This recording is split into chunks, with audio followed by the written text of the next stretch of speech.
पहाड़ियों के बीच बसे एक शांतिपूर्ण गांव में दयालु ग्रामीणों का एक समूह रहता था। इन ग्रामीणों का आसपास के जंगल के जानवरों के साथ एक अनोखा रिश्ता था और वे प्रकृति के साथ सद्भाव में रहते थे। उनके गांव में सबसे नन्हे लेकिन सबसे प्यारे प्राणियों में से एक मिलो नाम का एक छोटा चूहा था। मिलो अपने मिलनसार और मददगार स्वभाव के लिए जाने जाते थे। जब भी जरूरत होती वह मदद के लिए हाथ या यूं कहें कि मदद का हाथ बढ़ाते हुए गांव में घूमता रहता। वह अक्सर अनाज इकट्ठा करने, खोई हुई वस्तुओं को ढूंढने और यहाँ तक कि ग्रामीणों को तूफान या अन्य खतरों के बारे में चेतावनी देने में सहायता करते थे। एक दिन गांव को एक असामान्य चुनौती का सामना करना पड़ा।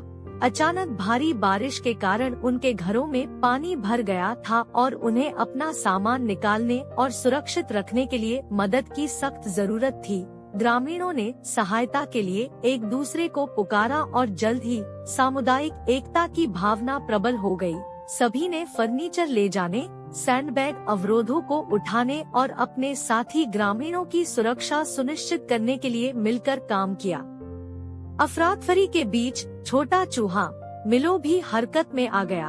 उनके छोटे आकार ने उन्हें छोटी जगहों में घुसने की अनुमति दी और उन्होंने महत्वपूर्ण वस्तुओं को ऊंचे स्थानों पर ले जाने में अथक मदद की।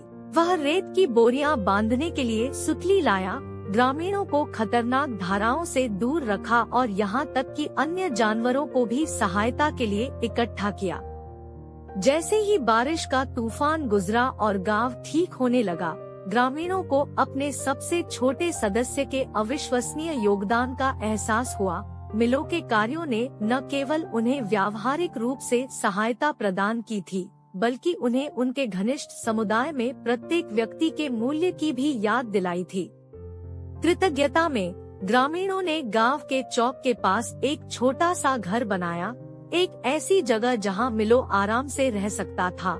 उन्होंने उसे बेहतरीन अनाज और ताज़ा पानी उपलब्ध कराया और उन्होंने उसके साथ अपनी कहानियां और हंसी साझा की। मिलो अब केवल एक मददगार चूहा नहीं था, वह उनके समुदाय का एक प्रिय और सम्मानित सदस्य बन गया था। गांव का प्रकृति और उसके सबसे छोटे निवासियों के साथ रिश्ता गहरा हो गया और वे जंगल के प्राणियों के साथ सद्भाव से रहना जारी रखा। विनम्र चूहे मिलो ने उन्हें सिखाया कि उनमें से सबसे छोटा भी महत्वपूर्ण बदलाव ला सकता है और एकता और दयालुता उनके गांव की समृद्धि की सबसे मजबूत नींव थी।